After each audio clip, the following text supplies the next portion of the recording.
How's it going, folks? This is Acid Root. So I'm going to review the Twilight movie soundtrack that came out in 2008. So basically, there were a series of Twilight movies that came out 10, 12 years ago and such, and there was also like soundtracks that kind of came along with it.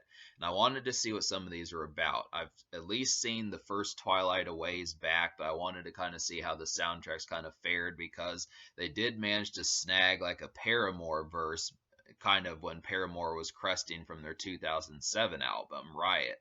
So Paramore was on a high in 2007, and then a year later they put out like this song, which gives them a good look. Just in between that and their next album that would come out in 2009. And I wanted to see what the rest of the project was kind of about because this is kind of like a pseudo kind of moody movie.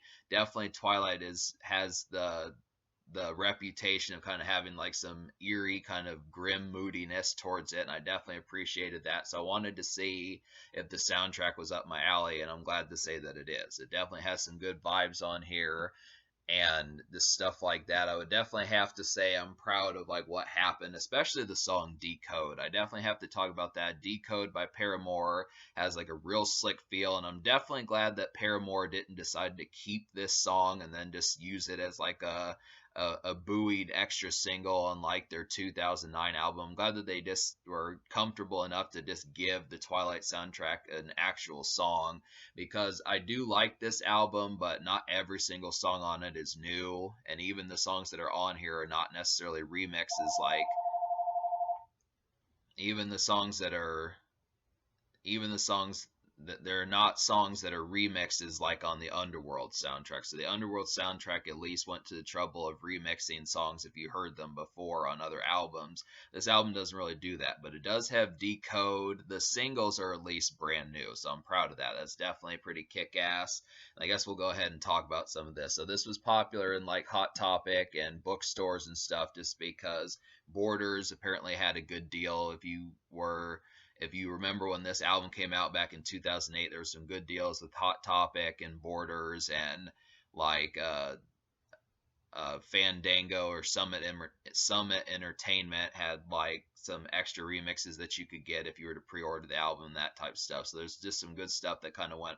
I kind of like that stuff. I like the marketing and promotion when they have like those special deals because some of the new songs you could get was like an acoustic of Paramore's Decode and a remix of Bella's Lullaby, which is a pretty good song. So that's some good stuff. But yeah, to talk about the singles, the first single was Decode by Paramore, and this is a pretty triumphant song. I definitely like the kind of hazy, mellow, but kind of high mid tempo mellowness of this song. Definitely felt like it had a slicker edge than some of the stuff on Riot. I mean, like the stuff from Riot that I remember definitely had like a pretty edgy kind of hazy kind of feel towards it, but this one really has like a real kind of, yeah, I definitely feel like Decode kind of has like a headlight in the fog kind of haziness towards it. It just has like such a ambient sense because it's a high mid tempo song, but just kind of retains that kind of ghoulish, gloomy kind of Paramore moodiness and emo-ness that they typically have. So I definitely appreciated that.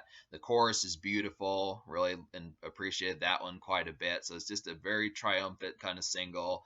Icing on the cake is the fact that it's not on any other album, so you do have to purchase this Twilight soundtrack to get it, and it's definitely worth the.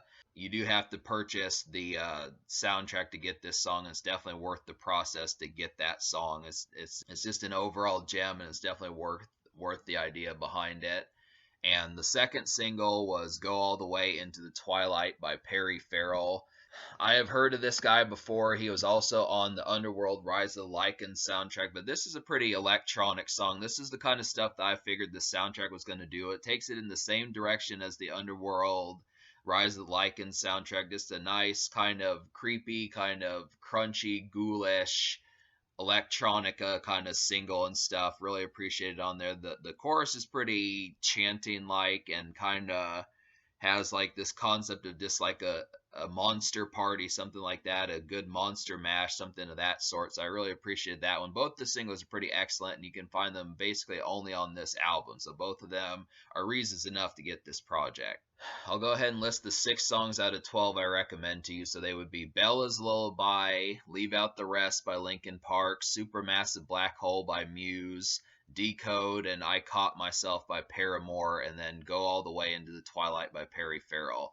So Bella's Lullaby is not really a song. It's not doesn't really have any musicians on there. It's just a score song by the Burwell, who composed the score for Twilight the movie. It's pretty good. I mean, the first minute and a half, or first minute 15 seconds of Bella's Lullaby really kind of has like this melancholy, somber kind of feel towards it, and then like after about minute 20 seconds or so, it kicks into like a more kind of 90s 90s kind of sitcom, kind of piano laden happiness in there.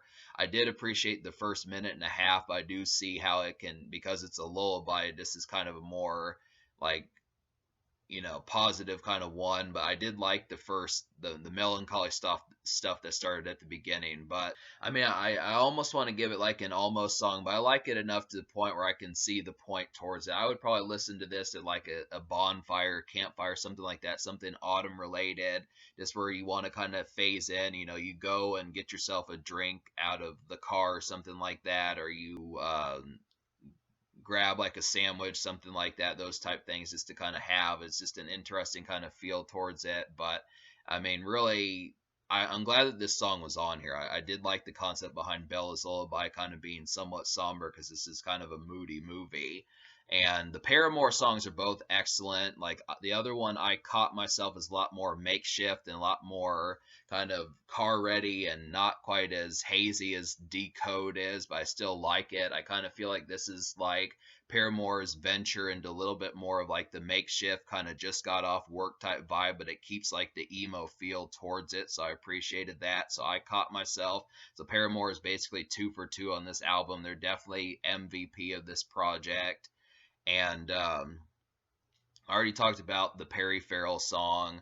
Supermassive Black Hole is a pretty solid song. This is another electronica dance type song, but I think Muse is kind of an older band, so it's surprising to kind of get that kind of crunchy kind of electronica feel from them in the same vein as Perry Farrell. I wasn't expecting that. I don't really know Muse that well, so I can't say a bunch about them, but I liked it enough to kind of say that was a surprise hit on here. And then Leave Out All the Rest by Linkin Park. I have reviewed Minutes to Midnight a ways back. I don't remember what I thought of the song, but I like it pretty well. It feels like a leftover from Meteora. Same kind of, I mean, this is another one I felt like there should have been more songs like the Linkin Park and Paramore stuff, definitely, is because I forgot Chester Bennington's this kind of emo, kind of bloodletting, and just overall, I mean, he just has such a fantastic, fabulous personality. It's just great hearing him kind of vent and just kind of get his emotions out and that type stuff. It's something it's a forgotten gem of Linkin Park, is being able to do that. It's definitely sorely missed. But to talk about some of the songs I didn't enjoy on here, this album is pretty widespread. It's surprising that it didn't stick with like a particular theme. There is like a varietized bit of stuff that goes along with here that I didn't quite mesh with as much as I would have liked to.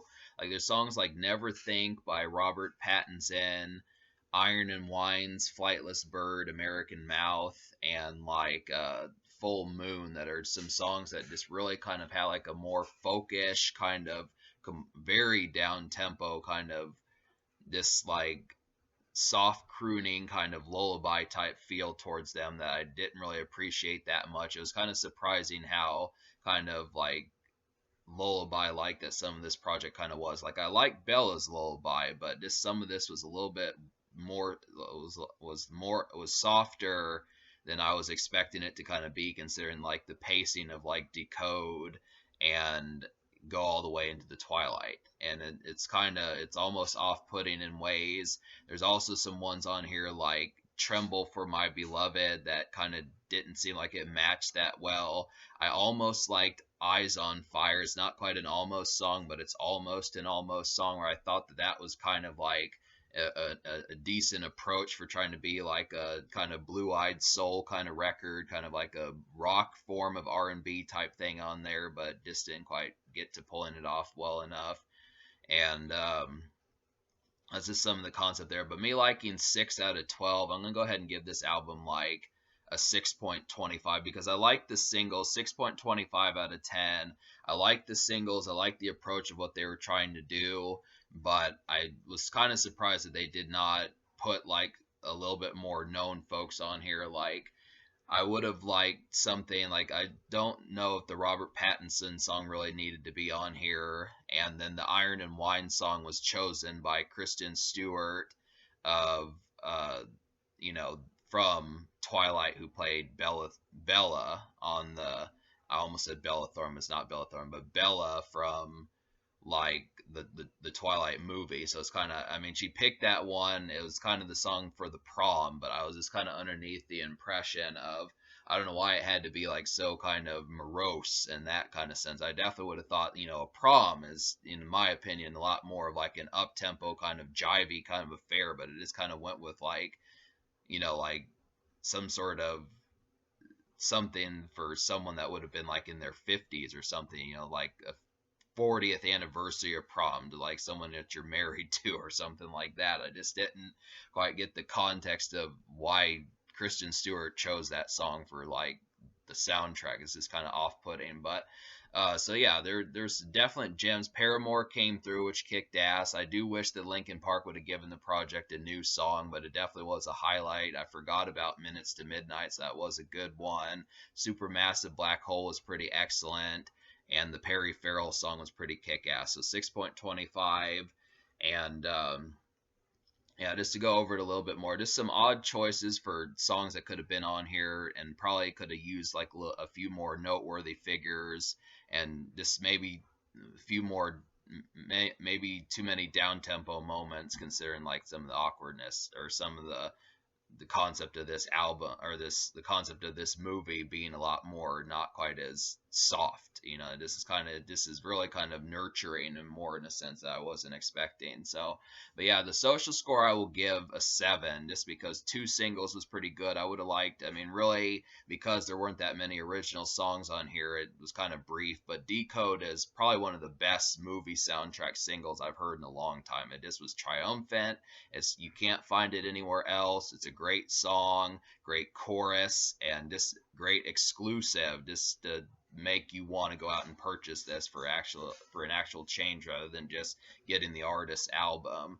And then the Perry Farrell song was an excellent follow up, but it was just brief. That's kind of the thing. I mean, 12 songs on this album was just short and to the point. I did like it, but it's a little bit above average. It's decent, I would say. So in terms of the future, like there are more Twilight movies eventually I could get to reviewing and such. I do suppose that could be something, and I probably will.